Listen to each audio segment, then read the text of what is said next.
Assalamualaikum warahmatullahi wabarakatuh. Perkenalkan, saya Hafidatul Nur Hidayati dengan NIM SSI 2023-03548. Pada kesempatan kali ini, saya akan mempresentasikan hasil review paper saya untuk mata kuliah Metodologi Penelitian dengan judul Analisis Kepuasan Pengguna Aplikasi Genius menggunakan metode End User Computing Stratification dan Importance Performance Analysis. Yang pertama, artikel ini berjudul Analisis Kepuasan Pengguna Aplikasi Genius menggunakan metode EUCS dan IPA yang ditulis oleh 4 peneliti yaitu Cynthia Putri Trisha, Tengku Hairil Ansyar, Saifullah, dan Mona Fronita. Artikel ini dipublikasikan di Jurnal Teknologi Sistem Informasi dan Aplikasi yang sudah terindeks Sinta 3. Artinya jurnal ini tergolong jurnal ilmiah bereputasi nasional yang cukup baik. Artikel ini terbit pada volume 7 nomor 3 tahun 2024 dan bisa diakses secara daring melalui tautan yang tertera pada slide. Selanjutnya, latar belakang masalah. Di era digital seperti sekarang, perkembangan teknologi informasi mendorong semakin banyak masyarakat beralih ke layanan perbankan digital atau mobile banking. Salah satunya adalah aplikasi Genius dari Bank BTPN. Namun, seiring bertambahnya pengguna, muncul tantangan penting seperti bagaimana memastikan kualitas layanan aplikasi ini tetap memenuhi harapan penggunanya. Disinilah urgensi penelitian ini muncul. Kesimpulan, kepuasan pengguna menjadi faktor kritis karena langsung mempengaruhi loyalitas dan tingkat pengguna aplikasi. Jika pengguna tidak puas, mereka bisa beralih ke aplikasi lain. Oleh karena itu, para peneliti memilih menggunakan dua metode evaluasi yaitu EUCS dan IPA untuk menganalisis kondisi kepuasan pengguna secara mendalam dan terstruktur. Berdasarkan latar belakang tersebut, peneliti ini merumuskan 3 pertanyaan utama. Yang pertama, bagaimana tingkat kepuasan pengguna terhadap aplikasi Genius berdasarkan metode EUCS? Kedua, faktor-faktor apa saja yang paling mempengaruhi kepuasan pengguna aplikasi Genius? Dan yang ketiga, atribut layanan apa yang perlu dipertahankan dan mana yang perlu ditingkatkan berdasarkan hasil analisis IPA. Ketiga pertanyaan ini saling berkaitan dan akan dijawab secara bertahap melalui metode penelitian yang terstruktur. Agar peneliti lebih fokus dan terarah, para peneliti menetapkan beberapa batasan. Yang pertama, penelitian hanya berfokus pada pengguna aplikasi Genius, bukan aplikasi mobile banking lainnya. Yang kedua, kepuasan pengguna diukur menggunakan metode EUCS dengan 5 variabel. Dan yang ketiga, analisis tingkat kepentingan dan kinerja menggunakan metode IPA. Dan keempat, data yang dikumpulkan dari 127 responden melalui kuesioner. Selanjutnya, tujuan penelitian. Dengan rumusan masalah yang telah ditetapkan, penelitian ini juga memiliki 3 tujuan utama. Tujuan pertama adalah menganalisis tingkat kepuasan pengguna aplikasi Genius menggunakan metode EUCS secara menyeluruh. Tujuan yang kedua adalah mengetahui faktor-faktor dominan yang paling berpengaruh terhadap kepuasan pengguna.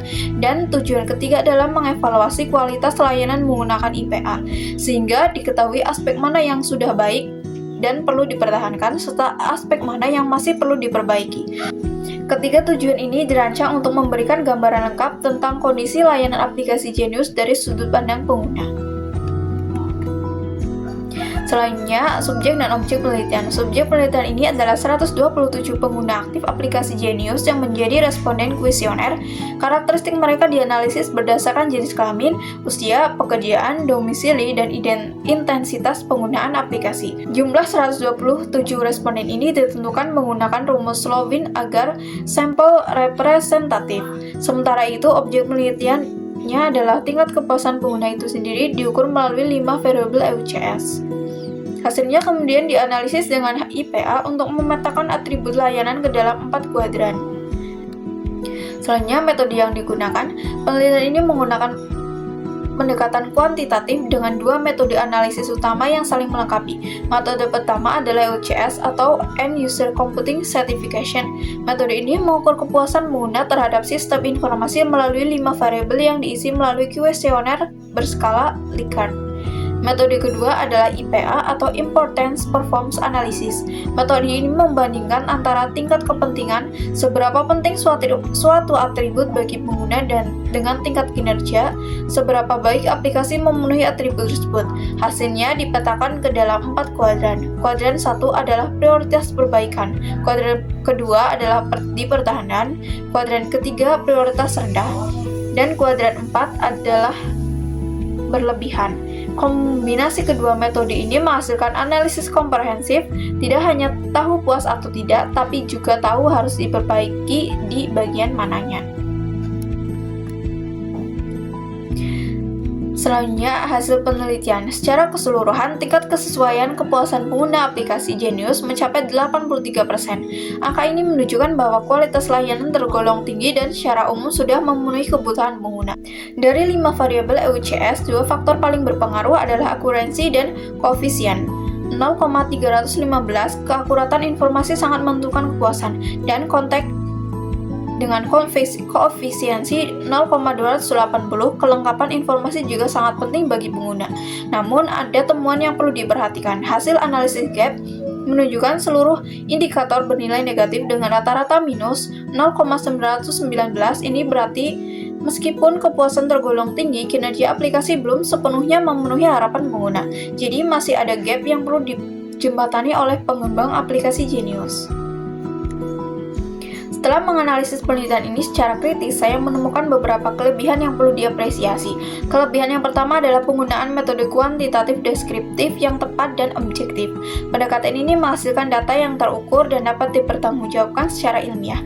Kelebihan kedua adalah indikator yang cukup relevan dan jelas, khususnya 5 variabel EUCS yang memang sesuai untuk mengevaluasi sistem informasi berbasis digital seperti mobile banking. Dan kelebihan ketiga adalah hasil penelitian yang bersifat aplikatif. Temuan ini langsung bisa dimanfaatkan pengembang Genius untuk perbaikan layanan dan juga bisa menjadi referensi bagi peneliti sejenis di masa mendatang. Saya juga menemukan beberapa keterbatasan dalam penelitian ini. Kekurangan pertama, penelitian hanya menggunakan metode kuantitatif. Artinya kita tahu berapa persen pengguna puas, tapi tidak tahu mengapa mereka merasakan itu. Pertanyaan mendalam seperti apa yang membuat mereka kecewa, tapi tidak bisa dijawab dengan kuesioner. Kekurangan kedua adalah potensi bias kuesioner. Jawaban responden sangat dipengaruhi oleh suasana hati saat mengisi dan kejujuran dalam menjawab. Ini adalah kelemahan umum penelitian survei. Dan kekurangan ketiga adalah ruang lingkup yang terbatas hanya pada penggunaan Genius, sehingga hasilnya tidak bisa digeneralisasikan ke aplikasi mobile banking lainnya. Kesimpulan dari review paper ini, secara keseluruhan penelitian ini berhasil menjawab 3 rumusan masalah. Tingkat kepuasan pengguna aplikasi Genius mencapai 83% yang menunjukkan kualitas layanan tergolong tinggi. Faktor akuransi dan konten terbukti paling dominan mempengaruhi kepuasan pengguna. Namun nilai gap yang masih negatif mengisyaratkan bahwa masih ada jarak antara harapan pengguna dan kinerja aktual aplikasi, sehingga perbaikan tetap diperlukan terutama di aspek akurasi data, stabilitas sistem, dan kecepatan akses. Sebagai reviewer, saya menilai penelitian ini sudah cukup baik, metodis, dan bermanfaat, namun akan lebih kaya jika menggunakan pendekatan mixed method di penelitian selanjutnya. Demikian presentasi saya, terima kasih atas perhatiannya. Wassalamualaikum warahmatullahi wabarakatuh.